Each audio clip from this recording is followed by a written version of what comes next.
Sankara l'avait dit en 1987 et on n'a toujours pas écouté.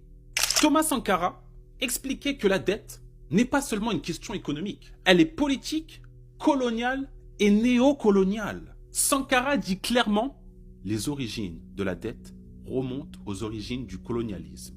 Ceux qui nous ont prêté de l'argent, ce sont ceux-là qui nous ont colonisés. » Et c'est à la page 48 de l'ouvrage que j'ai plus sous la main là, mais qui s'appelle « Décolonisons ».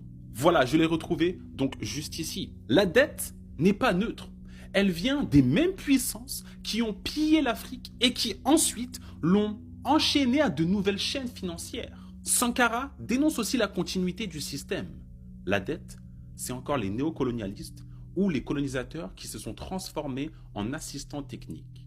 En fait, nous devrions dire qu'ils se sont transformés en assassins techniques. Toujours à la page 48, c'est une phrase choc. Derrière l'aide technique ou le conseil international, Sankara voit une domination masquée. Sankara martèle encore ceci. Nous ne pouvons pas rembourser la dette parce que nous n'avons pas de quoi payer. Nous ne pouvons pas payer la dette parce qu'au contraire, les autres nous doivent ce que les plus grandes richesses ne pourront jamais payer. La dette de sang. Et c'est à la page 49. Pour lui, l'Afrique a déjà payé avec ses vies, ses ressources et ses sacrifices. Sankara rappelle encore une fois une vérité trop souvent oubliée. On parle du plan Marshall qui a refait l'Europe économique.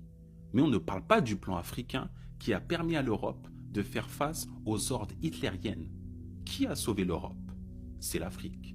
Page 49. Et il conclut comme ça.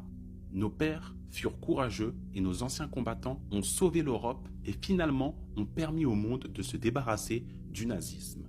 Toujours à la page 49. Sankara avait compris que la dette est une arme, une reconquête coloniale sous une autre forme. Aujourd'hui encore, ces mots résonnent. Alors, je vous pose une question comme d'habitude. Est-ce qu'on peut vraiment parler de développement quand la dette continue d'être utilisée comme une chaîne néocoloniale?